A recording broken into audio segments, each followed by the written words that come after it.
اعوذ باللہ من الشیطان الرجیم بسم اللہ الرحمن الرحیم علیہ السلام الحمد للہ الاول بالاول کان قبلہ والآخر بالآخر یکن بعدہ الذي قصرت عن رؤيته أبصار الناظرين وعجزت عن نعته أوهام الواصفين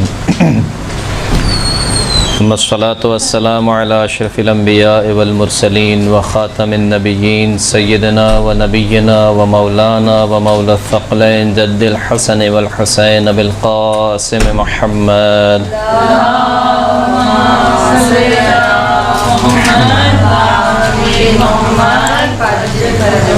وعلى آله الطيبين الطاهرين المعصومين الذين أذهب الله عنهم الرجس وطهرهم تطهيرا اللهم صل على محمد وآل محمد واللعنة الدائمة على أعدائهم أجمعين أما بعد فقد قال الله سبحانه وتعالى في كتابه المجيد بسم الله الرحمن الرحيم ان اللہ مع الذین اتقوا والذین هم محسنون صلاۃ پڑھ محمد و آل محمد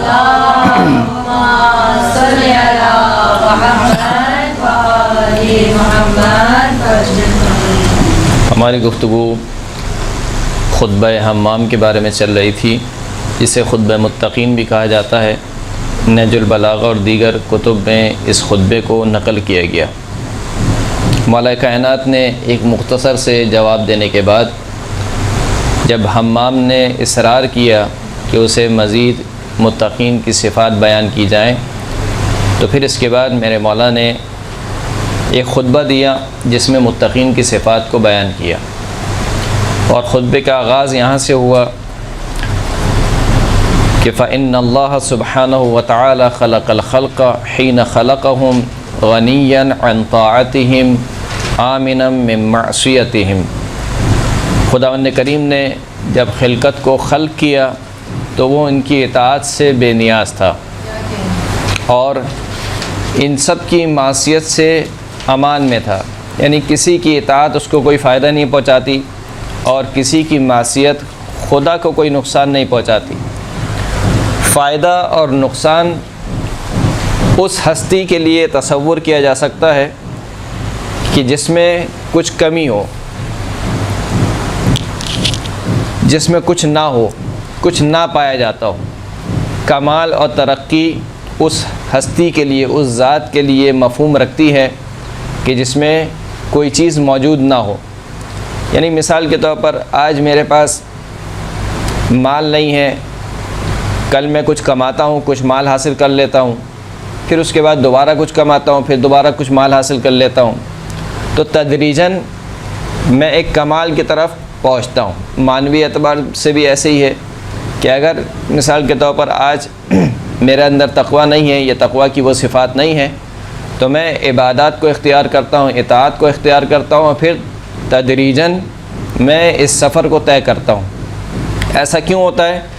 ایسا اس وجہ سے ہوتا ہے کہ ہم فقیر مطلق ہیں اور وہ غنی مطلق ہے، یعنی ہم سراسر فقر ہے۔ فقر کا مطلب کیا ہے؟ محتاج، احتیاج، ضرورت۔ ہم لمحہ بہ لمحہ کیا ہیں؟ فقیر ہیں، یعنی ہر لمحے کے لیے ہم احتیاج رکھتے ہیں۔ یعنی ابھی جو میں سانس لے رہا ہوں، جو سانس اندر گئی ہے، سانس کو باہر نکالنے کے لیے محتاج ہوں، پھر دوبارہ سانس اندر کے لینے کے لیے محتاج ہوں۔ تو یہ جو پوری زندگی ہے، یہ میری پوری زندگی محتاجی کی زندگی ہے، فقیری کی زندگی ہے۔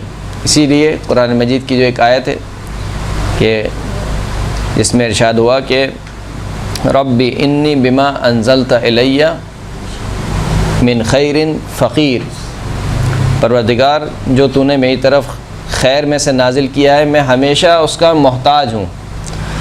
تو خداوند کریم کے علاوہ جتنی بھی مخلوقات ہے ان سب میں احتیاج پائی جاتی ہے، یعنی وہ سب کے سب فقیر ہیں۔ خدا میں کوئی کمبودی نہیں ہے، ایسا نہیں ہے کہ اس کے پاس کچھ نہیں ہے، وہ کچھ حاصل کرنا چاہتا ہے۔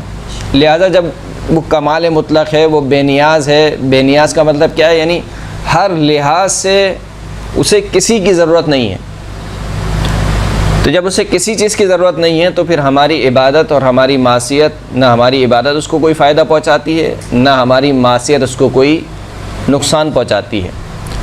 پلٹ کر اگر خداوند کریم نے کہیں پر یہ کہا کہ ما خلقت الانس والجن الا لیعبدون، میں نے جنوں اور انسانوں کو خلق نہیں کیا مگر یہ کہ وہ میری عبادت کریں، یہ جو ہدف کا خلقت کا جو ہدف بیان کیا گیا کہ میں نے اس وجہ سے خلق کیا ہے، تو یہ جو احتیاج ہے، یہ جو ضرورت ہے، یہ بھی خدا کی ضرورت نہیں ہے۔ یعنی ایسا نہیں کہ خدا کی خدائی کو ثابت کرنے کے لیے اس کو ایک مخلوق چاہیے تھی جنوں اور انسانوں کی، تو لہٰذا اس نے خلق کیا ایک ایسی مخلوق کو جو اس کی عبادت کریں گے تو اس کی خدائی ثابت ہوگی۔ ایسا ہرگز نہیں تھا، بلکہ عبادت کی احتیاج مجھے ہے، یعنی جنوں اور انسانوں کو ہے۔ مجھے اگر کمال تک پہنچنا ہے تو میں احتیاج رکھتا ہوں کہ اللہ کی عبادت کروں، وگرنہ اللہ کو کسی کی عبادت کی ضرورت نہیں ہے۔ جیسے کہ اسی خطبے میں آخر میں اشارہ فرمایا مولانا نے، لأنه لا تضره معصیۃ من عصاه ولا تنفعه طاعۃ من اطاعه، کیونکہ معصیت کرنے والے کی معصیت اللہ کو کوئی نقصان نہیں پہنچاتی اور اطاعت کرنے والے کی اطاعت خداوند کریم کو کوئی فائدہ نہیں پہنچاتی۔ اسی مطلب کو قرآن مجید میں کئی آیات میں پیش کیا گیا۔ سورہ اسراء کی آیت نمبر 7، ان احسنتم احسنتم لانفسکم وان اسأتم فلہا، اگر تم نیک کام انجام دیتے ہو تو خود اپنے لیے نیک کام انجام دیتے ہو، اور اگر تم کوئی برائی کرتے ہو تو خود اپنے نفسوں کے لیے برائی انجام دیتے ہو۔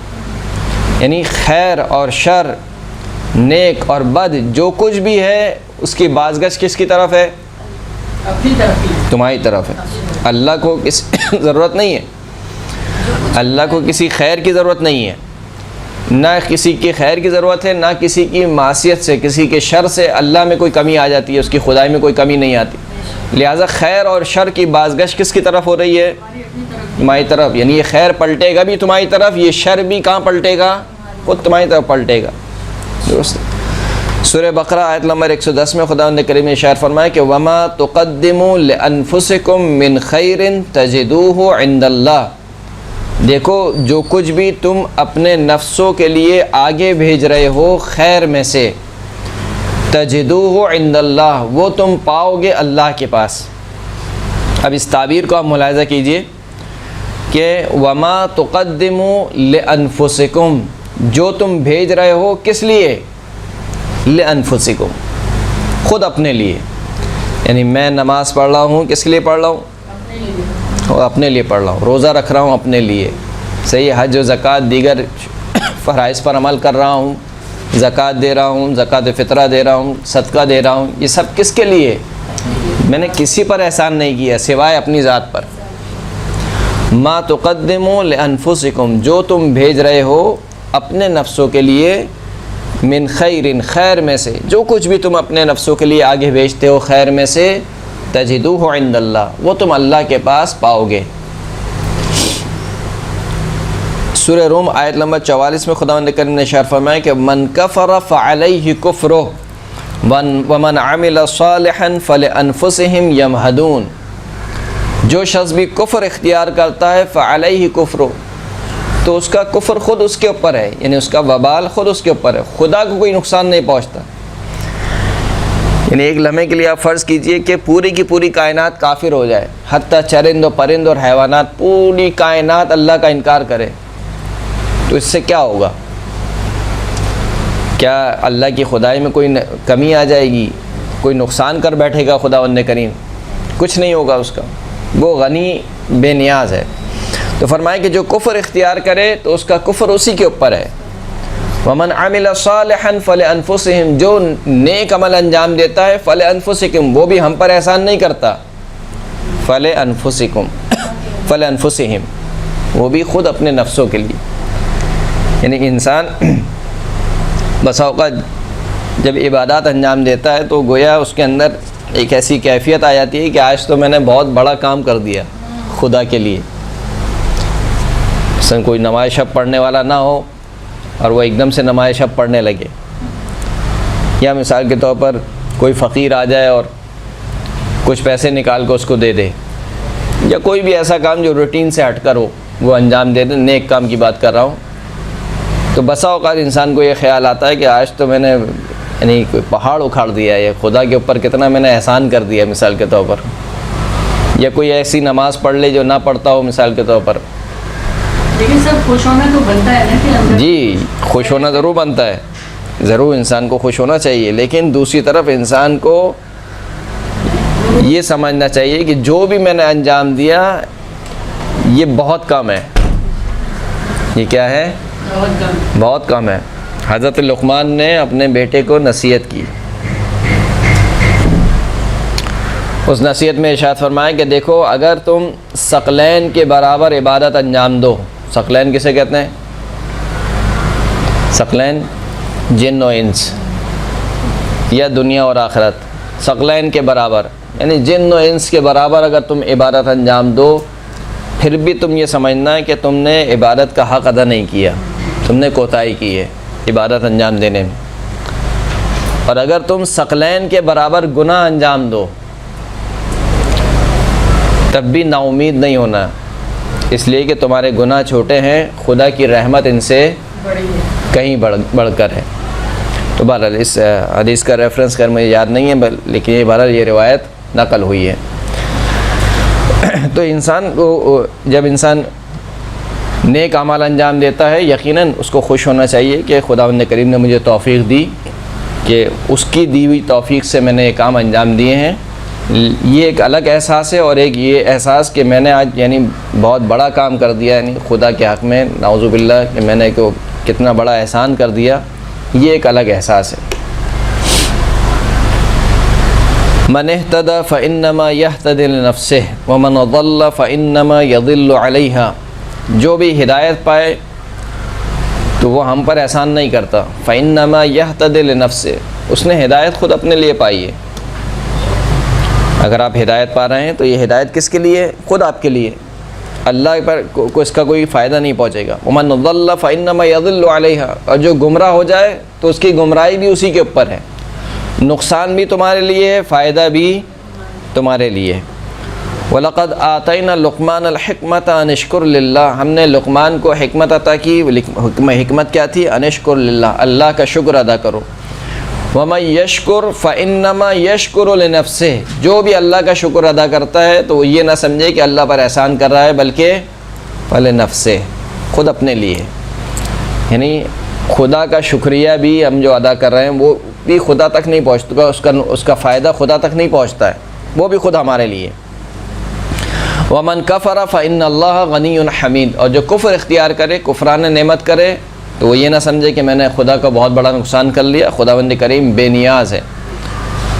سورہ فصلت کی آیت نمبر 46 میں خداوند کریم نے ارشاد فرمایا کہ من عمل صالحا فلنفسه ومن اساء فعليها، جو شخص بھی نیک عمل انجام دیتا ہے فلنفسه، وہ خود اس کے اپنے نفس کے لیے ہے۔ آیت نمبر 40 کون سی ہے؟ 46 کون سی سورہ؟ فصلت، سورہ فصلت آیت نمبر 46۔ جو نیک عمل انجام دیتا ہے وہ بھی خود اسی کے لیے ہے، اور جو کوئی برائی انجام دیتا ہے تو اس کا وبال بھی اسی کے اوپر ہے۔ اسی طریقے سے مولا کائنات نے نہج البلاغہ کے ایک دوسرے خطبے میں ارشاد فرمایا کہ لم یخلق ما خلقہ لتشدید سلطان، خداوند کریم نے جو یہ خلقت کو خلق کیا ہے اس کی وجہ یہ نہیں ہے کہ وہ اپنی حکومت کو محکم کرنا چاہتا ہے۔ یعنی کیا ہوتا ہے، مثال کے طور پر نفری بھرتی کی جاتی ہے، آرمی میں اضافہ کیا جاتا ہے کہ بھائی آپ کے جو پائے تخت ہے، آپ کی جو سلطنت ہے، اس کو قوت بخشی جائے، اس کو استحکام بخشا جائے۔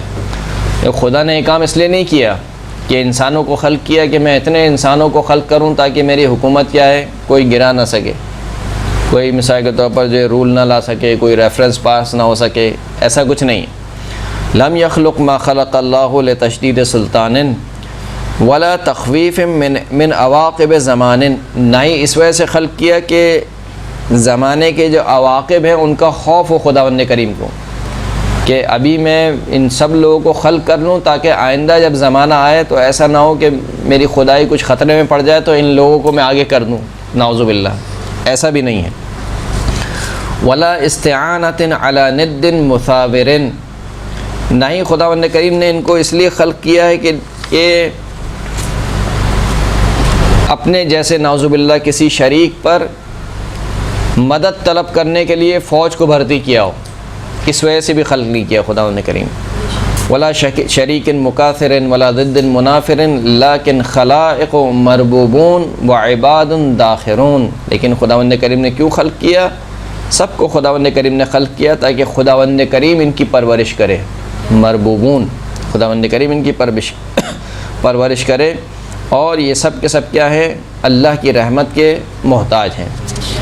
تو یہ ایک مطلب یہاں پر ختم ہوا، یعنی ابتدا میں ہی جو مولا کائنات بات سمجھانا چاہ رہے تھے حمام کو، یہ سمجھانا چاہ رہے تھے کہ دیکھو تقوی اختیار کرنا چاہتے ہو، لیکن تقوی اختیار کرنے سے پہلے جو سب سے اہم بات ہے وہ تمہارے ذہن میں رہے کہ یہ تقوی خدا کو کوئی فائدہ نہیں پہنچاتا۔ اس تقوی کا فائدہ کس کو ہوگا؟ خود میرے لیے، یعنی مجھے فائدہ حاصل کرنا ہے، لہٰذا تقوی اختیار کرنا ہے۔ ایسا نہیں کہ خدا میرے تقوی کا محتاج ہے یا خدا کی خدائی میرے تقوی کی محتاج ہے۔ پھر اس کے بعد مولانا نے شاہ فرمایا فقسم بینہم معائشہم، پس خداوند کریم نے اپنی مخلوق کے درمیان ان کے رزق کو تقسیم کر دیا۔ معائش کہتے ہیں یعنی روزگار، جس کے اوپر انسان کا زندگی بسر کرے اس کو معیشت کہتے ہیں۔ معیشت کی جمع معائش ہے۔ یہ خداوند کریم نے ان کی معیشتوں کو، ان کے روزگاروں کو ان پر تقسیم کر دیا۔ یعنی کیا مطلب؟ یعنی روزی کس کے ہاتھ میں ہے؟ خداوند کریم کے ہاتھ میں۔ روزی خداوند کریم نے انسان کے ہاتھ میں نہیں رکھی، ورنہ اگر یہ کام خدا نے انسان کے ہاتھ میں رکھا ہوتا تو آج کیا ہوتا؟ کوئی اس قدر مثال کے طور پر جمع کرتا کہ اس کے پاس جو ہے وہ اس کی سلطنت میں سورج غروب نہیں ہوتا، اور کوئی بیچارہ جو ہے وہ ایک گھونٹ پانی کے لیے بھی محتاج ہو رہا ہوتا۔ تو خدا نے رزق کو اپنے ہاتھ میں رکھا ہے، رزق کی تقسیم کو خداوند کریم نے اپنے ہاتھ میں رکھا ہے۔ قرآن مجید کی بہت سی آیات ہیں اس کے اوپر، جیسے کہ ارشاد ہوا کہ وما من دابۃ فی الارض الا علی اللہ رزقها ویعلم مستقرها ومستودعها، سورہ ہود آیت نمبر 6، کہ روئے زمین پر کوئی بھی ایسا جاندار نہیں ہے مگر یہ کہ اس کا رزق اللہ کے اوپر ہے۔ وَيَعْلَمُ مُسْتَقَرَّ، خداوند کریم جانتا ہے کہ اس کے رزق کی جائے قرار کہاں پر وہ رزق پائے گا، وَمُسْتَوْدَعَهَا، اور کہاں پر اس کے رزق کو سپرد کیا گیا ہے۔ ان دونوں جگہوں کو خداوند کریم جانتا ہے۔ یعنی میں کل کیا کھاؤں گا یہ میں نہیں جانتا ہوں، کون جانتا ہے؟ خداوند کریم جانتا ہے۔ کہاں سے کھاؤں گا یہ بھی خداوند کریم جانتا ہے۔ رزق کو خداوند کریم نے اپنے ہاتھ میں لیا۔ لا تقتلوا اولادکم من املاق نحن نرزقکم وإیاہم، اپنی اولاد کو فاقے کے خوف سے قتل مت کرو، کیونکہ ہم تم کو بھی رزق دیتے ہیں اور تمہاری اولاد کو بھی رزق دیتے ہیں۔ یعنی رزق دینے والے ہم ہیں۔ بس اوقات ہم یہ سمجھتے ہیں کہ شاید ہم بچے پال رہے ہیں، بالخصوص ہماری مائیں وہ سمجھتی ہیں کہ وہ بچے پال رہی ہیں۔ صحیح، والدین کو خداوند کریم نے وسیلہ بنایا ہے۔ صحیح، اصل پالنے والی ذات کون ہے؟ پروردگار عالم۔ الحمدللہ رب العالمین، تمام تعریفیں اس خداوند کریم کے لیے جو عالمین کا پروردگار ہے۔ یعنی ایک عالم کا نہیں ہے، آپ کے 2 3 4 بچوں کا نہیں ہے، خالی صرف اس دنیا کا نہیں ہے، عالمین، اس کائنات میں جتنے بھی عالم پائے جاتے ہیں، یہ دنیا فقط ایک عالم ہے، اس کے علاوہ جتنے بھی عالم پائے جاتے ہیں ان سب کا پروردگار پالنے والا کون ہے؟ خداوند کریم ہے۔ اسی طریقے سے ایک اور آیت میں سورہ اسراء کی آیت نمبر 31 میں، یہ پہلے والی آیت تھی، سورہ انعام کی آیت نمبر 151 151، جی سورہ ہود کی پہلی والی تھی، وما من دابۃ فی الارض والی، وہ سورہ ہود کی تھی۔ اس کے بعد والی جو آیت ہے ولا تقتلوا اولادکم من املاق، یہ سورہ انعام کی ہے، آیت نمبر 151۔ اسی کو خداوند کریم نے تھوڑا سا تبدیل کر کے پیش کیا سورہ اسراء میں آیت نمبر 31، ولا تقتلوا اولادکم خشیۃ املاق، اپنی اولاد کو نہ قتل کرو، خشیۃ املاق، فقر اور فاقے کے خوف سے، نحن نرزقہم و ایاکم، ہم انہیں بھی رزق دیتے ہیں اور تمہیں بھی رزق دیتے ہیں۔ یعنی تمہاری اولاد کو بھی ہم ہی رزق دیتے ہیں اور تم کو بھی ہم ہی رزق دیتے ہیں۔ تو یہاں پر کیا کہا؟ خشیت املاک، وہاں پہ تھا من املاک۔ خیر اب اس کی جو نکات بیان کرنے والے ہیں، تفسیری نکات یا بلاغی نکات بیان کرنے والے قرآن مجید کے، وہ کہتے ہیں کہ یہاں پر خشیت املاک سے مراد یہ ہے کہ مجھے ابھی فقر اور فاقہ آیا نہیں ہے میرے اوپر، لیکن مجھے خوف ہے کہ آ جائے گا مستقبل میں، لہٰذا میں کیا کر رہا ہوں، یعنی بس بچے دو ہی اچھے، تیسرا نہیں چاہیے، چوتھا نہیں چاہیے مثال کے طور پر، ابھی نہیں آیا، یعنی فقر ابھی آیا نہیں ہے، آئے گا، یعنی مستقبل کے خوف سے میں اپنے بچوں کو کیا کر رہا ہوں، قتل کر رہا ہوں۔ جبکہ پہلی والی آیت میں وَلَا تَقْتُلُوا أَوْلَادَكُم مِّنْ املاک، وہاں پر فقر آ چکا ہے، یعنی میں بھی فقیر ہوں، فقر کی حالت میں ہوں۔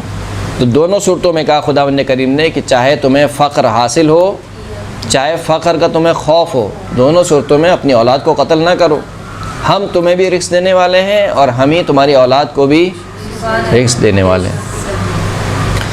سورہ عنکبوت میں ارشاد ہوا آیت نمبر 17 میں فَابْتَغُوا عِنْدَ اللَّهِ الرِّزْقَ وَاعْبُدُوهُ وَاشْكُرُوا لَهُ إِلَيْهِ تُرْجَعُونَ، یعنی سوال اب یہ پیدا ہوتا ہے کہ جب رزق خدا کے ہاتھ میں ہے تو پھر مجھے زحمت کرنے کی کیا ضرورت ہے، گھر میں بیٹھ جاؤں آرام سے نماز روزہ کروں، رزق جو ہے وہ خود ہی آتا رہے گا۔ رزق اللہ کے ہاتھ میں ہے لیکن تلاش تمہیں کرنا ہے۔ رزق کس کے ہاتھ میں ہے؟ اللہ کے ہاتھ میں، لیکن تلاش کی ذمہ داری کس پہ لگائی ہے؟ وَأَن لَيْسَ لِلْإِنسَانِ إِلَّا مَا سَعَى، انسان کے ذمے کچھ نہیں ہے مگر وہی ہے کہ جس کی وہ کوشش کرتا ہے۔ کوشش آپ کے ذمے ہے، نتیجہ خدا نے اپنے ہاتھ میں رکھا ہے۔ صحیح ہے؟ جیسے کہ ایک اور روایت بھی نقل ہوئی ہے، مجھے روایت کا ریفرنس یاد نہیں ہے لیکن بہرحال کیونکہ میں نے خود پڑھی ہے اس روایت کو کتاب میں، اس کتاب کا نام بھی یاد نہیں ہے، بہرحال کہ راوی نے پوچھا کہ میں کیا کروں رزق کے معاملے میں، تو مفہوم بتا رہا ہوں اس روایت کا۔ امام نے فرمایا کہ تم جب صبح ہوتی ہے اپنی دکان کھول کے بیٹھ جاؤ، چادر پھیلا لو اور جو بھی تمہارا سامان ہے وہ سامان اس پر لگا لو، کہ یہ تمہارا کام ہے، اس کے بعد اللہ پر توکل کرو۔ یعنی اب تمہیں یہ فکر نہیں ہونی چاہیے کہ گراہک کہاں سے آئے گا، میرا مال بکے گا یا نہیں بکے گا، جو میرے ذمے کام تھا وہ میں نے کر دیا۔ پروردگار تو نے مجھ سے چاہا تھا کہ میں رزق کی تلاش میں نکلوں، کوشش کروں، میں بیٹھ گیا، اب اس سے آگے میرے ہاتھ میں نہیں ہے، اس سے آگے تو نے اپنے ہاتھ میں رکھا ہے۔ مشتری کو بھیجنا، گراہک کو بھیجنا یہ میرا کام نہیں ہے، یہ کس کا کام ہے؟ یہ اللہ کا کام ہے۔ تو اس حد تک انسان کا کام ہے کہ انسان اپنی پوری توانائی کو خرچ کرے، اپنی پوری کوشش کو خرچ کرے، رزق کو تلاش کرنے میں محنت کرے، محنت کرنے کے بعد توکل کس پہ کرے؟ اللہ پر۔ کیونکہ بسا اوقات الٹا ہو جاتا ہے، جیسے کہ عبادات کے معاملے میں ہوتا ہے نا کہ انسان کبھی کبھار کیا سمجھنے لگتا ہے کہ میں نے نمازیں پڑھی، میں نے صدقہ دیا، میں نے دیگیں کھلا دی، میں نے مجلس کرائی، یہ جو میں ہے نا یہ بڑی خطرناک ہے، صحیح نا؟ تو بسا اوقات انسان کس کی طرف نسبت دیتا ہے؟ میں نے کیا۔ اسی طریقے سے جب انسان کے پاس مال آ جاتا ہے تو انسان کہتا ہے کہ میں نے اپنے بلبوتے پہ کمایا ہے، یعنی میری کوشش ہے، میں نے محنت کی ہے، صحیح نا؟ تو بسا اوقات انسان کے ذہن میں یہ خیال آ جاتا ہے۔ ان قارون کان من قوم موسیٰ فبغى علیہم، قارون حضرت موسیٰ کی قوم میں سے تھا، فبغى علیہم، اس نے حضرت موسیٰ کی قوم پر ظلم کیا، وآتیناہ من الکنوز ما ان مفاتحہ لتنوء بالعصبۃ اولي القوہ، بس ہم نے قارون کو ایسے خزانے عطا کیے کہ جن خزانوں کی چابیاں ایک صاحب قدرت گروہ اٹھاتا تھا، یعنی مردوں کا ایک گروہ تھا اور بھاری بھرکم گروہ، یعنی جسامت میں بھاری بھرکم آدمی، کہا جاتا ہے کہ تقریباً 40 آدمی مل کر کیا اٹھاتے تھے؟ خزانے نہیں اٹھاتے تھے، اس کے خزانوں کی چابیاں اٹھاتے تھے۔ اس کا خزانہ کتنا ہوگا؟ خدا کہہ رہا ہے ہم نے عطا کیا، ہم نے ایسے خزانے عطا کیے کہ جس کی صرف چابیاں بھاری بھرکم گروہ اٹھاتا تھا۔ قال له قومه لا تفرح ان اللہ لا يحب الفرحین. لیکن ہوا وہی کہ جب مال و دولت آ گیا، جب مال و دولت انسان کے پاس آ جاتا ہے تو پھر کیا ہوتا ہے، گردن میں سریا آ جاتا ہے، پھر بندہ تھوڑا سا اترا کے چلتا ہے، تھوڑی سی چال جو ہے وہ تبدیل ہو جاتی ہے. تو قارون کی قوم نے اس سے کہا کہ لا تفرح، دیکھ اترا کے نہ چل، ان اللہ لا يحب الفرحین، خداوند کریم اترانے والے کو پسند نہیں کرتا.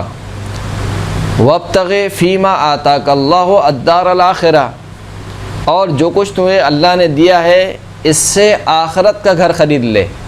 یعنی جو کچھ اللہ نے ہمیں دیا ہے اس کا سب سے بہترین مصرف یہ ہے کہ میں اس سے آخرت کا گھر خرید لوں.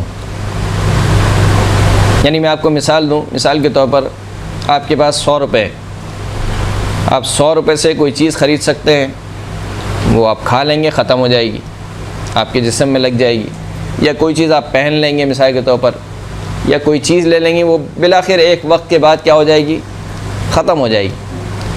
لیکن یہی 100 روپے اگر آپ کسی فقیر کو دیں گے تو یہ پھر ختم نہیں ہوئے. یعنی دونوں میں فرق ہے استعمال میں. ایک استعمال میں چیز ختم ہو رہی ہے اور ایک استعمال میں چیز ختم نہیں ہو رہی ہے بلکہ برعکس بڑھ رہی ہے. وَيُرْبِ الصَّدَقَاتِ، خدا صدقے کی تربیت کرتا ہے. تربیت کرنے کے معنی کیا ہے؟ بڑھاتا رہتا ہے. یعنی بچے کو کیسے آپ پروان چڑھاتی ہیں، مائیں کیسے خیال رکھتی ہیں اس کا، کہ اس کو پروان چڑھا کر اس کو بڑا کرتی ہیں. تو کہا کہ خدا صدقے کی تربیت کرتا ہے. یہاں تک کہ ایک روایت میں نقل ہوا کہ خدا صدقے کی تربیت کرتا ہے، یہاں تک کہ انسان جب چھوٹا سا صدقہ دیتا ہے وہ قیامت کے دن دیکھے گا کہ وہ کوہ احد کی پہاڑی کے برابر ہوگا. تو خداوند کریم جو ہماری یہ جو کچھ بھی نعمتیں اس نے ہمیں دی ہیں، اس کا صحیح ترین استعمال یہ ہے کہ اس سے ہم کیا خریدیں، آخرت خریدیں. وابتغ فیما آتاک اللہ والدار الآخرہ. قارون کی قوم نے قارون سے کہا کہ جو کچھ اللہ نے تجھے عطا کیا ہے اس سے آخرت کا گھر خرید لے. ولا تنسى نصیبک من الدنیا، اور دنیا سے جو تیرا نصیب ہے اس کو مت بھولا. یہ انتہائی اہم نصیحتیں ہیں. دنیا کا سے جو تیرا نصیب ہے اس کو مت بھولا. دنیا سے ہمارا کیا نصیب ہے؟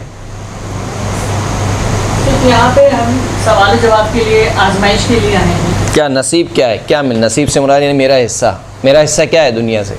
میں اس دنیا میں زندگی کر رہا ہوں 50 سال 60 سال 70 سال کا معلوم نہیں، جتنی بھی اللہ نے مجھے زندگی دی، فرض کیجئے چلیں 1000 سال، 1000 سال میں اس دنیا میں جیا. نصیب کیا ہے، میرا حصہ کیا ہے اس دنیا میں سے؟ جو میں نے آخرت کے لیے جمع کیا وہ. دنیا میں سے کیا ہے؟ کچھ بھی نہیں. کچھ بھی نہیں. دنیا میں سے ولا تنسا نصیبک من الدنیا، تجھے قبر میں چھوڑ کے چلے جائیں گے. تیرے اپنے پیارے بھی، تیری بیوی بھی، تیری اولاد بھی، تیرا مال بھی، تیرے دوست بھی، سب چھوڑ کے چلے جائیں گے. بلکہ وہ تو اس فکر میں ہوں گے کہ بھائی جلدی سے اس کو دفن کرو ورنہ بدبو دینے لگے گا. یعنی وہی میرا دوست، وہی میری بیوی، وہی میرے بچے جو ابھی مجھ سے اتنی محبت کرتے ہیں، مجھ سے آگے چپٹتے ہیں، میرے اولاد، وہی میرا اولاد کہے گی کہ بھائی اس کو جلدی سے دفناؤ، بدبو آ رہی ہے. ولا تنسا نصیبک من الدنیا، دنیا میں سے بس یہی ہے، کچھ بھی نہیں ہے. وَأَحْسِن كَمَا أَحْسَنَ اللَّهُ إِلَيْكَ، دیکھ جیسے اللہ نے تجھ پر احسان کیا تو بھی دوسروں پر احسان کر. یعنی آج اگر تجھے کچھ مل گیا ہے تو یقیناً تجھے کوئی دینے والا ہے. جب اس دینے والے نے تمام تر تیری کوتاہیوں کے باوجود تجھے دیا ہے تو تو پھر آگے دینے سے اپنے ہاتھ کو کیوں روکتا ہے؟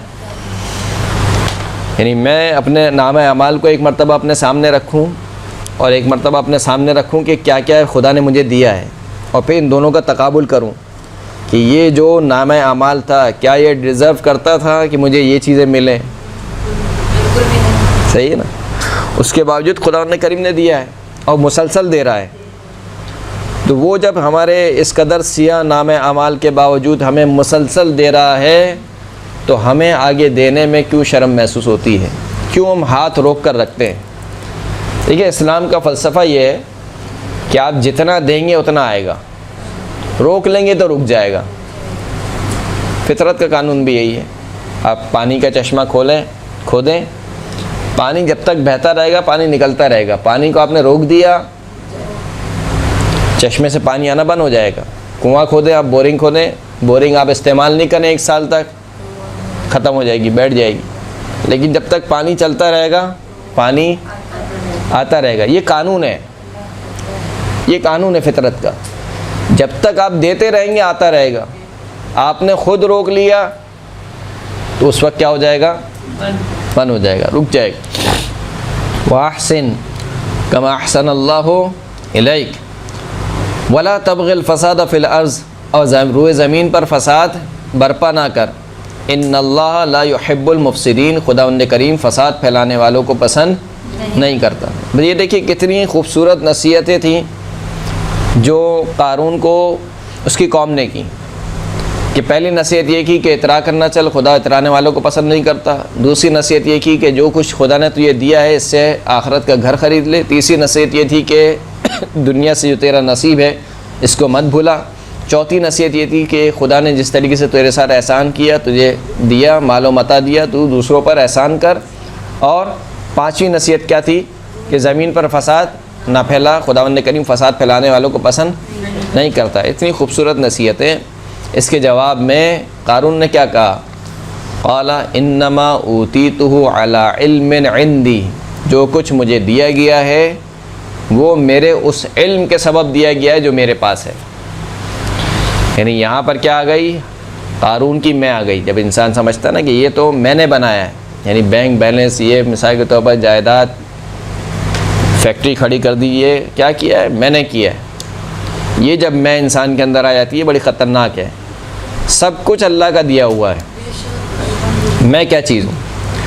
تو قارون نے کہا کہ یہ سب کچھ کیا ہے؟ جو میرے پاس علم ہے میرا ہے. یعنی یہ سب جو تم دیکھ رہے ہو، یہ سب جو خزانے تم دیکھ رہے ہو، یہ سب میری وجہ سے ہیں، کسی نے مجھے دیا نہیں. یہ سورہ قصص کی آیات تھیں، آیت نمبر 76، 77 اور 78. تو رزق کو خداوند کریم نے اپنے ہاتھ میں لیا اور بندوں سے ہی کہا فقسم بینہم معائشہم، پس خداوند کریم نے بندوں کے درمیان ان کے معیشت کو، ان کے روزگار کو تقسیم کر دیا. اور تقسیم کرنے کے بعد خداوند کریم نے کہا کہ اب تم اسے تلاش کرو. فابتغوا عند اللہ الرزق، خداوند کریم کے پاس سے رزق کو تلاش کرو. وَاعْبُدُوهُ وَاشْكُرُوا لَهُ إِلَيْهِ تُرْجَعُونَ، اللہ کی عبادت کرو، اللہ کا شکر ادا کرو، اسی کی طرف تمہیں پلٹنا ہے. سورہ عنکبوت آیت نمبر 17. سورہ جمعہ کی مشہور و معروف آیت ہے فَإِذَا قُضِيَتِ الصَّلَاةُ فَانْتَشِرُوا فِي الْأَرْضِ وَابْتَغُوا مِنْ فَضْلِ اللَّهِ، جب نماز تمام ہو جائے تو کیا کرو؟ فَانْتَشِرُوا فِي الْأَرْضِ، روئے زمین پر پھیل جاؤ. وَابْتَغُوا مِنْ فَضْلِ اللَّهِ، اور اللہ کا فضل تلاش کرو. یعنی اللہ خود کہہ رہا ہے یہ نیکی یہ نہیں ہے کہ بس تم جا کے مسجد میں بیٹھ جاؤ اعتکاف میں، تمہارے بیوی بچے بھوکے رہے، مثال کے طور پر بیوی بچے محتاج ہوں، وہ دوسرے کے سامنے ہاتھ پھیلانے میں مجبور ہو جائے. کہا نہیں، یہ کوئی نہ اسلام کی تعلیمات ہیں، یہ نہ خداوند کریم تم سے یہ چاہتا ہے. نماز کا ایک وقت ہے، روزی کمانے کا ایک وقت ہے. نماز تمام ہو گئی، فانتشروا فی الارض. لو جی جی جیسے نہج البلاغہ میں لکھا ہے خطبے میں کہ رزق 2 قسم کے، تھوڑا سا آپ بتائیں کہ اس کے بارے میں. جیسے میں نے پڑھا ہے جی جی کہ رزق 2 قسم کے، تو ایک تو خود تلاش کرتے، دوسرا میرے ذہن میں، خیر میں یہ یاد آ رہا ہے مجھے اس طریقے کا کوئی قول لکھا ہوا ہے، لیکن ابھی وہ ذہن میں نہیں آ رہا پورا قول کہ وہ قول کیا ہے. رزق و رزقان، رزق جو ہے وہ 2 قسم کے. میں نے بھی اسی میں سے پڑھا تھا، پہلے بولنا چاہ رہی تھی پر میں نے ہاں، بہرحال مجھے ابھی یاد نہیں آ رہا، انشاءاللہ اگلی کلاس میں آپ کو بیان کر دوں گا. تو کہا کہ جب نماز تمام ہو جائے روئے زمین پر پھیل جاؤ، اور اللہ کے فضل سے مراد یہ نہیں، وہی روزی ہے. نہیں، روزی کو تلاش کرنا کس کا کام ہے؟ انسان کا کام ہے اللہ کے ہاتھ میں. وہ یہ نہ سمجھے کہ میں نے کیا ہے اللہ کے، دے گا خداوند کریم. تلاش کسے کرنی ہے؟ انسان کو کرنی ہے. بحر الانوار میں ایک انتہائی خوبصورت روایت نقل ہوئی چوتھے امام زین العابدین علیہ الصلوۃ والسلام سے. اللہم صلی علی محمد و آل محمد. فرماتے ہیں کہ لا تجاہد فی الرزق جہاد الغالب ولا تتکل علی القدر اتکال مستسلم فإن اتباع الرزق من السنہ والاجمال فی الطلب من العفہ۔ مولا فرماتے ہیں کہ دیکھو رزق کو تلاش کرنے میں پورے طریقے سے جت نہ جاؤ، یعنی اپنا سارا ہم و غم تم نے کیا رکھا ہوا ہے کہ بس کسی طریقے سے پیسہ آ جائے، کسی بھی طریقے سے کیا آ جائے، مال و دولت آ جائے۔ جہاد الغالب جسے کہنا چاہیے، یعنی سونا جاگنا اسے بولنا چاہیے کہ بلی کو خواب میں بھی چھچڑے نظر آتے ہیں، وہ کیفیت ہو جائے تمہاری کہ سوتے جاگتے ہوئے تمہاری بس یہی ہو تمہارا خیال میں کہ کس طریقے سے پیسہ آئے گا، کس طریقے سے رزق آئے گا۔ نہ یہ کیفیت ہونی چاہیے، نہ دوسری کیفیت ہونی چاہیے، ولا تتکل علی القدر، نہ یہ کہ بولو کہ بس رزق تو خدا نے شب قدر میں تقسیم کر دیا۔ شب قدر آئی ہے نا، شب قدر میں کیا ہوتا ہے، رزق تقسیم ہوتا ہے۔ کہ رزق تو خدا نے شب قدر میں اب تقسیم کر دیا، اب یہ وہ مجھے ہاتھ پیر مارنے کی کیا ضرورت ہے، میں آرام سے نماز روزہ کروں، مسجد میں جاؤں، اعتکاف میں بیٹھ جاؤں، روزے رکھوں، ضرورت نہیں ہے مجھے ہاتھ پیر مارنے کی۔ وہ بھی صحیح نہیں ہے اور یہ بھی صحیح نہیں ہے۔ فإن اتباع الرزق من السنہ، رزق کی تلاش میں نکلنا یہ سنت میں سے، یعنی انبیاء نے یہ کام کیا ہے۔ انبیاء سے بڑھ کر تو ہم دین پر عمل نہیں کر سکتے نا، انبیاء نے یہ کام کیا ہے کہ وہ رزق کی تلاش میں نکلتے تھے۔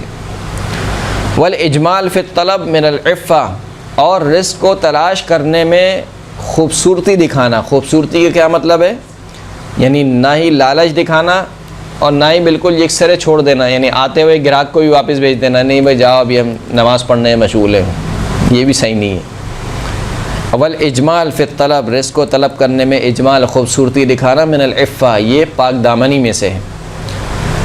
پھر مولا فرماتے کہ لیست العفۃ بمانعۃ رزقا، پاک دامنی رزق کو منع کرنے والی نہیں، یعنی ایسا نہیں کہ اگر جو کام ہم تم کو بتا رہے ہیں اس کام سے تمہارا رزق کم ہو جائے گا یا آتا ہوا رزق چلے جائے گا، ایسا نہیں ہے۔ پاک دامنی رزق کو منع کرنے والی نہیں ہے۔ والحرص بجالب فضلا، اور ایسا بھی نہیں ہے کہ لالچ جتنا رزق تمہیں ملنا ہے اس سے زیادہ رزق لے آئے، یعنی نہ لالچ تقسیم سے زیادہ رزق کو لے کر آ سکتی ہے اور نہ ہی پاک دامنی لکھے ہوئے رزق کو منع کر سکتی ہے، ایسا نہیں ہو سکتا۔ رزق تمہیں جتنا ملنا ہے اتنا ملے گا۔ یہ صحیح ہے کہ کچھ اسباب خود خداوند کریم نے رکھے ہیں کہ جس سے رزق میں کیا ہوتا ہے، اضافہ ہوتا ہے۔ سب سے بڑا سبب کیا ہے جو آپ اکثر و بیشتر سنتے ہیں، رزق میں اضافے کا کیا ہے؟ سب سے بڑا سبب رزق میں اضافے کا کیا ہے؟ صلہ رحمی۔ عمر میں اضافے کا، رزق میں اضافے کا کیا ہے؟ صلہ رحمی کرو۔ صلہ رحمی کا مطلب یہ نہیں کہ پیسے خرچ کرو، صلہ رحمی کا مطلب یہ ہے کہ حال احوال پوچھو اپنی بہن کا، اپنے بھائی کا، اپنے خونی رشتہ داروں سے کیا کرنا؟ قطع رحمی نہ کرنا۔ اسی طریقے سے اور دوسرے اسباب میں صدقہ دینا، مثال کے طور پر صبح کے وقت بیدار رہنا، یعنی طلوع فجر سے اور طلوع آفتاب تک بیدار رہنا، یہ بھی جو ہے وہ سبب ہے رزق میں اضافے کا۔ اسی طریقے سے اور دیگر اسباب بیان ہوئے ہیں، وہ سب اپنی جگہ پر ہیں۔ لیکن یہ جو چیزیں ہیں کہ انسان لالچ کرے، حریص بن جائے اور 24 گھنٹے اس کے ذہن میں فقط ایک ہی خیال رہے کہ میں کس طریقے سے اس پیسے کو ڈبل کروں، کیا یہ اچھی بات نہیں ہے، یہ درست نہیں ہے۔ ان الرزق مقسوم والاجل محترم یا محترم والاستعمال الحرص طلب المأثم، رزق تقسیم ہو چکا ہے اور جو تمہاری موت ہے وہ تمہیں ہلاک کرنے والی ہے، یعنی ایک حتمی موت تمہاری لکھی ہوئی ہے، تم کما کے کہاں جاؤ گے، بالآخر تمہیں کیا کرنا ہے؟ مر جانا ہے، یعنی ہم سب کو مر جانا ہے، بالآخر مرنا ہے، تو اتنا سارا کما کے کہاں لے کر جاؤ گے؟ واستعمال الحرص طلب المأثم، اور حرص کو استعمال کرنا، حرص سے کام لینا، لالچ سے کام لینا، یہ کیا ہے؟ گناہ کو کھینچ کر لانے کے مترادف۔ ایک صلاۃ پڑھے محمد و آل محمد پر۔ اللہم صلی علی محمد و آل محمد پر۔ لہذا جب اشکال کیا کہ بھائی یہ جو طائف والوں نے، مکے والوں نے، طائف اور مکہ جو دو علاقے تھے، ان لوگوں نے اشکال کیا ہے رسول اللہ پر کہ اگر یہ قرآن نازل ہونا ہوتا تو ان دونوں مدینوں میں سے، ان دونوں جگہوں میں سے کسی بڑے آدمی پر نازل ہوتا، یعنی کسی مالدار آدمی پر نازل ہوتا۔ یہ رسول اللہ صلی اللہ علیہ وآلہ وسلم یعنی محمد صلی اللہ علیہ وآلہ وسلم، یعنی میں اپنے الفاظ میں کہوں کہ کیا یہ ایک عبداللہ کا یتیم بیٹا ہی رہ گیا تھا کہ اس پر خدا نے قرآن کو نازل کیا؟ تو اس کے جواب میں خداوند کریم نے کیا کہا؟ اہم یقسمون رحمت ربک، اہم یقسمون رحمت ربک، کیا یہ لوگ تیرے رب کی رحمت کو تقسیم کرنے والے ہیں؟ نحن قسمنا بینہم معیشتہم، ہم نے ان کے درمیان ان کے روزگار کو تقسیم کیا ہے۔ یعنی یہ تو نبوت اور رسالت کو تقسیم کرنے کی بات کر رہے ہیں، ان کو تو اتنا بھی اختیار نہیں ہے کہ یہ اپنی روزی کو تقسیم کر سکیں۔ ہم رزق دینے والے ہیں، رزق کو ہم نے تقسیم کیا ہے۔ جب یہ رزق کو تقسیم کرنے میں اختیار نہیں رکھتے ہیں تو وہ نبوت اور رسالت اور قرآن کا نازل کرنا وہ کب سے ان کے اختیار میں آ گیا؟ اہم یقسمون رحمت ربک نحن قسمنا بینہم معیشتہم فی الحیات الدنیا ورفعنا بعضهم فوق بعض، اور ہم نے بعض کو بعض پر کیا کیا؟ فضیلت دی ہے۔ کسی کو فقیر بنایا ہے، کسی کو امیر بنایا ہے۔ یعنی یہ خود اس بات کی دلیل ہے کہ رزق انسان کے ہاتھ میں نہیں ہے۔ اگر رزق انسان کے ہاتھ میں ہوتا تو انسان کیا کرتا ہے؟ تو سب کے سب امیر ہوتے، سب کے سب فقیر ہوتے۔ یہ خدا نے یہ تقسیم بندی رکھی ہے، اور اس میں بھی مصلحت ہے کہ خدا نے ہر ایک کو ایک جیسا نہیں دیا۔ لِيَتَّخِذَ بَعْضُهُمْ بَعْضًا سُخْرِيًّا، ہم نے فضیلت دی کیونکہ بعض دوسرے بعض کا مذاق اڑائیں، ان کا استہزاء کریں، اس وجہ سے یعنی آزمائش ہے۔ یہ جو ہم نے ایک کو فقیر رکھا ہے، ایک کو غنی رکھا ہے، یہ ایک آزمائش ہے۔ وَرَحْمَتُ رَبِّكَ خَيْرٌ مِّمَّا يَجْمَعُونَ، اور تیرے رب کی جو رحمت ہے وہ ان تمام چیزوں سے بہتر ہے جو کچھ یہ آپس میں کیا کرتے ہیں؟ جمع کرتے ہیں۔ جب یہاں تک بات پہنچ گئی، اس کے بعد اب مولا نے فضائل شروع کیے۔ فرمایا کہ فالمتقون ہم فیہا اہل الفضائل، بس جو متقی افراد ہیں وہی دنیا میں اہل فضائل ہیں۔ یعنی اصل فضیلت والے کون ہیں؟ متقی افراد ہیں۔ یعنی فضیلت یہ نہیں ہے کہ کسی کے پاس مال و دولت زیادہ ہو، فضیلت یہ نہیں ہے کہ کسی کا قبیلہ کوئی نامور قبیلے سے تعلق رکھتا ہو، کسی کا حسب و نسب ہو، کسی کا خاندان مثال کے طور پر شہرت والا ہو، یہ فضیلت نہیں ہے۔ فضیلت کیا ہے؟ جو جتنا متقی ہے۔ سورہ حجرات آیت نمبر 13، یا ایھا الناس انا خلقناکم من ذکر و انثی وجعلناکم شعوبا وقبائل لتعارفوا ان اکرمکم عند اللہ اتقاکم ان اللہ علیم خبیر۔ اے تمام کے تمام لوگوں، ہم نے تمہیں کس سے خلق کیا؟ ایک مرد اور ایک عورت سے خلق کیا۔ وَجَعَلْنَاكُمْ شُعُوبًا وَقَبَائِلَ، اور پھر ہم نے تمہیں مختلف گروہوں میں، مختلف امتوں میں اور مختلف قبیلوں میں تقسیم کر دیا۔ کیوں کیا یہ کام ہم نے؟ لِتَعَارَفُوا، تاکہ تم ایک دوسرے سے پہچانے جاؤ۔ یعنی سارے انسان اگر ایک ہی شکل کے ہوتے تو پہچاننا مشکل ہوتا تھا، کس کا بیٹا ہے، کس کا چچا ہے، صحیح، یہ کہاں کا رہنے والا ہے، مختلف ہوتا پہچان۔ لہذا پہچان کی خاطر ہم نے کیا کیا؟ مختلف گروہوں میں تقسیم کر دیا، تمہاری شکل و شباہت کو جو ہے وہ مختلف کر دیا۔ کسی کا رنگ سیاہ ہے، کسی کا رنگ جو ہے وہ سفید ہے، کوئی مثال کے طور پر سانولا کلر کا ہے۔ زبانیں مختلف ہیں تمہاری، کوئی اردو بولتا ہے، کوئی انگلش بولتا ہے، کوئی مثال کے طور پر پشتو بولتا ہے، دیگر مختلف زبانیں۔ یہ تمام کا تمام کام ہم نے فقط کس لیے کیا؟ لتعارفوا، آپس میں ایک دوسرے کو پہچان سکو، ورنہ اس میں کوئی فضیلت نہیں ہے۔ یعنی ایسا نہیں ہے کہ کوئی انگلش بولتا ہے تو وہ کوئی بہت ہی مثال کے طور پر انٹلیکچوئل آدمی ہے، صحیح، فقط ایک زبان ہے، وہ ایک زبان بولتا ہے، آپ ایک زبان بولتے ہیں۔ بدقسمتی ہمارے معاشرے کی کہ وہ جو کوئی تھوڑا بہت انگلش بولنے لگتا ہے اس کو سمجھتے ہیں کہ یہ کوئی بہت ہی پڑھا لکھا ہے کوئی۔ یہ فقط انگلش کیا ہے؟ فقط ایک زبان ہے، جو جتنی انگلش بولے آپ اس کے سامنے اتنی اردو بولیں، صحیح ہے نا، تاکہ اس کو پتہ چلے کہ آپ بھی زبان رکھتے ہیں، صحیح ہے، اس کی ایک زبان ہے، ہماری ایک زبان ہے، صحیح۔ تو یہ فقط زبانوں کی حد تک ہے، اس میں کوئی فضیلت نہیں ہے کہ آپ کہیں کہ نہیں وہ تو مثال کے طور پر فضائل کے طور پر یہ بیان کریں کہ میرا داماد تو انگلش بولتا ہے، مثال کے طور پر یہ کوئی فضیلت نہیں ہے کوئی، یہ کہیں گے مثال کے طور پر میرا بیٹا تو فر انگلش بولتا ہے، یہ کوئی فضیلت نہیں ہے، صحیح ہے، ایک کمانڈ ہے، اچھی بات ہے، آنی چاہیے، یعنی اس میں خدا نخواستہ ہوا ایسا بھی نہیں ہے کہ ہم بہت زیادہ تنقید کر رہے ہوں، لیکن بہرحال ایک زبان کی حد تک ہے، ایک انٹرنیشنل ایک زبان ہے، آنی چاہیے، اچھی بات ہے، لیکن فقط اس حد تک کہ یہ زبان ہے، سمجھنے کا ایک وسیلہ ہے، اس سے بڑھ کر اور کچھ نہیں ہے کہ آپ اس کے آنے پر مثال کے طور پر 100 تمغے دیں اور 100 توپوں کی سلامی دیں، ایسا کچھ نہیں ہے، فقط ایک زبان۔ ان اکرمکم عند اللہ اتقاکم، تم میں خدا کے نزدیک سب سے مکرم، سب سے محترم شخص کون ہے؟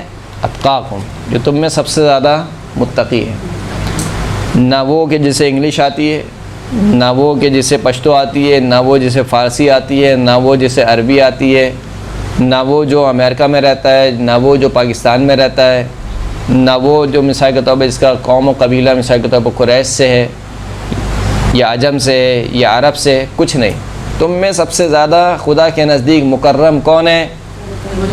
متقی ہے، کہیں کا بھی رہنے والا ہو، کوئی بھی زبان بولتا ہو، اس کا رنگ کیسا بھی ہو، اس کے جسم سے کیسی بدبو کیوں نہ آتی ہو، اگر وہ متقی ہے تو اللہ کے نزدیک کیا ہے؟ مکرم ہے۔ ان اللہ علیم خبیر، کہ خداوند کریم جاننے والا ہے اور خبر رکھتا ہے تمام کے تمام اعمال کی۔ اسی آیت کے ذیل میں تفسیر البرہان میں ایک روایت نقل کی گئی، راوی کہتا ہے کہ پانچویں امام محمد باقر علیہ الصلوۃ والسلام سے روایت ہے، صلی اللہ علیہ محمد وآل محمد، کانا سلمان جالسا مع نفر من قریش فی المسجد، حضرت سلمان کچھ قریش کے افراد کے ساتھ مسجد نبوی میں بیٹھے ہوئے تھے، فاقبلوا ینتصبون ویرفعون فی انصابہم حتی بلغوا سلمان، تو یہ جو قریش کے افراد تھے یہ سب کا سب اپنا حسب و نسب بیان کرنا شروع ہو گئے، اپنا نسب بیان کے، میرے فلاں قبیلے سے میرا تعلق ہے اور یہ فلاں فلاں، میرے باپ یہ، میرے دادا یہ، پر دادا کا یہ تھے، اور تمام نسب کو بیان کرنا شروع ہو گئے، یہاں تک کہ جناب سلمان کی باری آئی، فقال له عمر بن الخطاب، عمر بن الخطاب اور عمر بن خطاب نے کہا سلمان سے کہ اخبرنی ما انت ومن ابوک وما اصلک، مجھے خبر دو کہ تم کون ہو، تمہارا باپ کون ہے اور تمہاری اصل کیا ہے۔ یہ سوال جان بوجھ کے پوچھا گیا کیونکہ وہ سب کے سب جو بیٹھے ہوئے تھے وہ سب کے سب کس میں تھے؟ عرب میں سے تھے، جناب سلمان کون تھے؟ فارس میں سے تھے، عجم میں سے تھے، تو کہا کہ مجھے بتاؤ تم کون ہو، تمہارا باپ کون ہے اور تمہاری اصل کیا ہے۔ فقال انا سلمان بن عبداللہ، میں سلمان بن عبداللہ ہوں، یعنی میرا نام سلمان ابن عبداللہ ہے۔ کنت ضالا فہدانی اللہ عز وجل بمحمد صلی اللہ علیہ وآلہ وسلم، میں گمراہ تھا، مجھے خدا نے اپنے حبیب کے وسیلے سے ہدایت دی۔ وکنت عائلا فاغنانی اللہ بمحمد صلی اللہ علیہ وآلہ وسلم، میں محتاج تھا، فقیر تھا، خدا نے مجھے بے نیاز کیا اپنے حبیب رسول اللہ صلی اللہ علیہ وآلہ وسلم کے صدقے سے۔ جناب سلمان آپ جانتے ہیں کہ کیا ہوا، قیدی بنا لیا گیا تھا ان کو، یہودی کے باغ میں کام کرتے تھے، اور پھر اس کے بعد یہودی نے شرط لگائی کہ اتنے مثال کے طور پر 1000 درخت اگر جناب سلمان دے دیں تو میں ان کو کیا کر دوں گا، آزاد کر دوں گا۔ رسول اللہ نے جناب سلمان کو آزاد کرایا، 1000 درخت دیے، درخت اگ گئے۔ وکنت مملوکا فاعتقنی اللہ بمحمد صلی اللہ علیہ وسلم، میں مملوک تھا یعنی غلام تھا، خدا نے مجھے اپنے حبیب کے وسیلے سے آزاد کرایا۔ یعنی تم میرا حسب و نسب پوچھ رہے تھے، میرا حسب و نسب یہ ہے، میرا نام سلمان ہے اور میرا حسب یہ ہے کہ میں کیا تھا، گمراہ تھا، مجھے رسول کے ذریعے سے ہدایت دی، میں فقیر تھا، رسول اللہ کے ذریعے سے خدا نے مجھے غنی کیا، اور میں غلام تھا، رسول اللہ کے وسیلے سے خدا نے مجھے کیا کیا، آزاد کیا۔ ھذا نسبی و حسبی، یہی میرا کل حسب اور نسب ہے۔ یہ بات چل رہی تھی، اتنے میں رسول اللہ داخل ہوئے اور جناب سلمان دیکھا کہ جناب سلمان ان سے گفتگو کر رہے ہیں،